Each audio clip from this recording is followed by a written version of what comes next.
Hi, friends. Welcome to Pieces Here. I'm Avis Kalfsbeek, and we're taking a little rest between podcast series to help Kitty O'Compost improve her reporter voice for peace. Kitty is a character I made up who's a little offbeat, a satiric smarty pants, and she's getting ready to report on a big story about peace, AI, and the future of the commons. It's called Control AI Disarm. At the end of these Kitty Reads episodes, and maybe longer, you'll also hear the Next Peacelands, a roll call of global armed conflicts and arms exports. If that's too much for today, it's okay to end early. But if you can stay, I hope you'll let it deepen your resolve for peace. As usual, you can find the words and books I make for peace at aviskalfsbeek.com, and podcast music is by the talented Javier Peque Rodriguez. Listen for the peace. Now over to Kitty. Today's reading comes from William Makepeace Thackeray, a writer who didn't just poke fun at vanity, but traced the whole map of human weakness with a sly, steady hand. He was meticulous about voice and setting, often slipping into older styles to match the worlds he built, and Henry Esmond is his fullest dive into that kind of historical echo.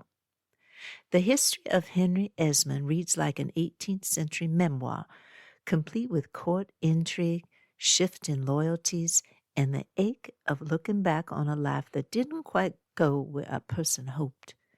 It's quieter than Vanity Fair, more deliberate, but full of that same Thackeray sense of how pride, honor, and love tangle together. We'll read just a short piece today, enough to feel that antique cadence he crafted on purpose, and the way he lets memory do the talking, steady and plain, until a whole world takes shape around it. Well, sweetheart, I could read a poem from centuries ago or the flyer about the lost cat down on Maple Street. Either way, it's still a moment to lean into our better selves, and nobody, for goodness sake, is holding a gosh darn gun. Following is an excerpt from The History of Henry Esmond by William Makepeace Thackeray. Book 1. The early youth of Henry Esmond up to the time of his leaving Trinity College in Cambridge.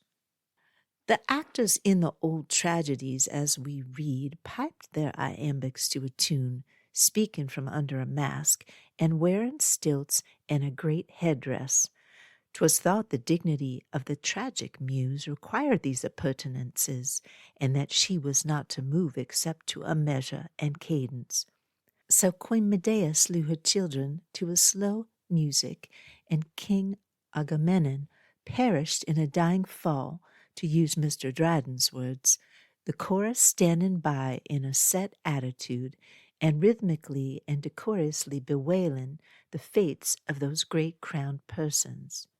The muse of history hath encumbered herself with ceremony as well as her sister of the theatre. She too wears the mask and the cothurnus, and speaks to measure. She too in our age busies herself with the affairs only of kings, waiting on them obsequiously and stately, as if she were but a mistress of court ceremonies and had nothing to do with the registering of the affairs of the common people. I have seen in his very old age and decrepitude the old French king Louis XIV, the type and model of kinghood, who never moved but to measure, who lived and died according to the laws of his court-martial, persistent in enacting through life the part of hero, and divested of poetry. This was but a little wrinkled old man, pock-marked, and with a great periwig and red heels to make him look tall, a hero for a book if you like, or a brass statue or a painted ceiling, a god in a Roman shape, but what more than a man for Madame Maintenon, or the barber who shaved him, or Monsieur Fagon, his surgeon? I wonder, shall history ever pull off her periwig and cease to be court-ridden? Shall we see something of France and England besides Versailles and Windsor? I saw Queen Anne at the latter place tearing down the park slopes after her stag hounds and driving her one-horse chaise. A hot, red-faced woman, not in the least resembling the statue of her which turns its stone back upon St. Paul's and faces the coaches struggling up Ludgate Hill. She was neither better bred nor wiser than you and me, though we knelt to hand her a letter or a wash hand basin. Why shall history go on kneeling to the end of time? I am for having her rise up off her knees and take a natural posture, not to be forever performing cringes and congies like a court chamberlain and shuffling backwards out of doors in the presence of the sovereign. In a word, I would have history familiar rather than heroic, and think that Mr. Hogarth and Mr. Fielding will give our children a much better idea of the manners of the present age in England than the Court Gazette and the newspapers which we get thence. There was a German officer of Webb's with whom we used to joke, and of whom a story whereof I myself was the author was got to be believed in the army, that he was eldest son of the hereditary Grand Bootjack of the Empire, and the heir to that honour of which his ancestors had been very proud, having been kicked for 20 generations by one imperial foot as they drew the boot from the other.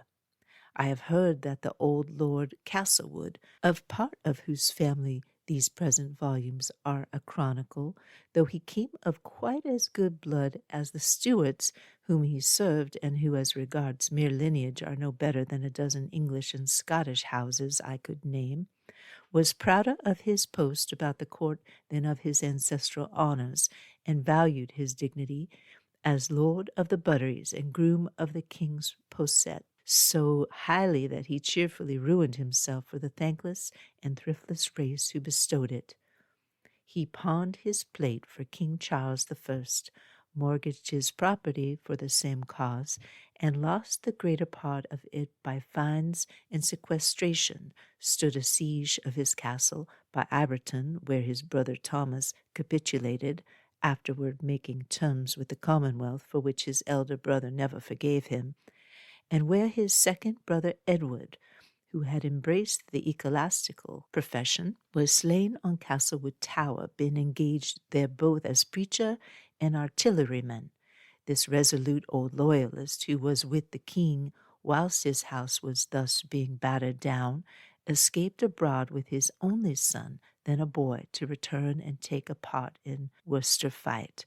On that fatal field Eustace Esmond was killed, and Castlewood fled from it once more into exile, and henceforward, and after the Restoration, never was away from the court of the monarch, for whose return we offer thanks in the prayer book, who sold his country and who took bribes of the French king. Whew! I think that will do. Thank you for listening and allowing me to practice Kitty's reporting voice for the big story ahead, Control AI Disarm. Now stay with me a few minutes longer if you're able for the Next Peacelands.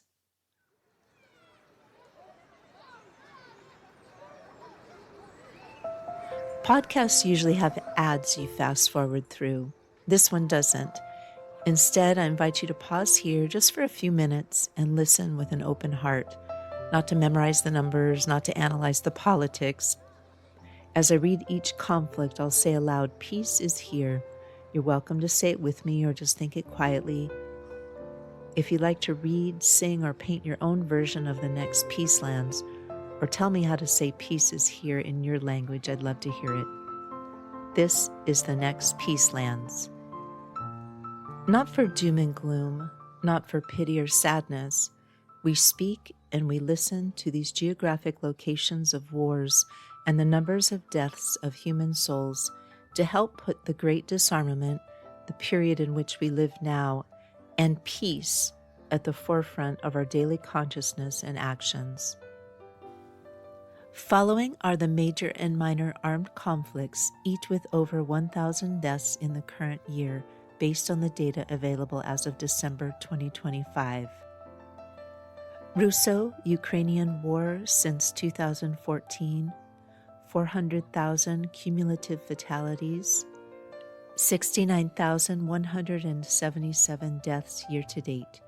Peace is here. Arab-Israeli conflict since 1948, 263,000 cumulative fatalities, 25,100 deaths year-to-date. Peace is here. Sudanese conflicts since 2008, 1,400,000 cumulative fatalities, 19,867 deaths year-to-date. Peace is here. Islamist insurgencies in the Maghreb Sahel since 2002, 464,000 cumulative fatalities, 19,069 deaths year-to-date. Peace is here. Myanmar conflicts since 1948, 199,000 cumulative fatalities, 13,411 deaths year-to-date. Peace is here. Mexican drug war since 2006, 417,000 cumulative fatalities, 7,790 deaths year-to-date. Peace is here. Congolese conflicts since 1996, 211,600 cumulative fatalities, 6,860 deaths year-to-date. Peace is here. Ethiopian civil conflict since 2018, 610,000 cumulative fatalities, 5,563 deaths year-to-date. Peace is here. Somali civil war since 1991, over 1 million cumulative fatalities, 9,872 deaths year-to-date. Peace is here. Syrian conflict spillovers since 2011, 656,000 cumulative fatalities, 7,745 deaths year-to-date. Peace is here. Afghan conflict since 1978, 2,800,000 cumulative fatalities, 3,632 deaths year-to-date. Peace is here. Ecuadorian security crisis since 2018, 9,230 cumulative fatalities, 2,740 deaths year-to-date. Peace is here. Yemeni civil war crisis since 2011, 382,000 cumulative fatalities, 2,598 deaths year-to-date. Peace is here.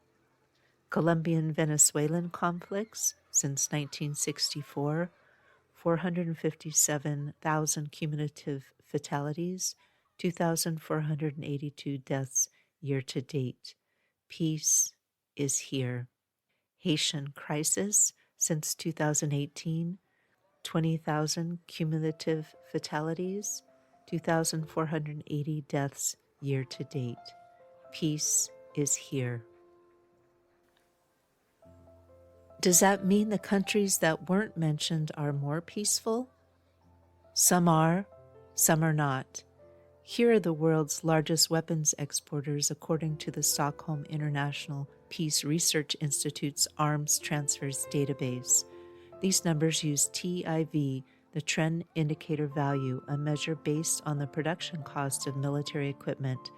The cumulative TIV figures you will hear represent the total volume of military resources transferred since 1950, while the percentage is based on the most recent 5-year trend. United States, cumulative exports of $729 billion, accounting for 43% of total global exports. Peace is here. France, cumulative exports of $136 billion, 9.6% of total global exports. Peace is here.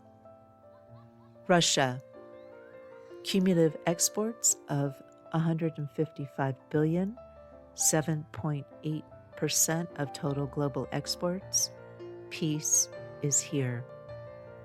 China, cumulative exports of 61 billion, 6% of total global exports.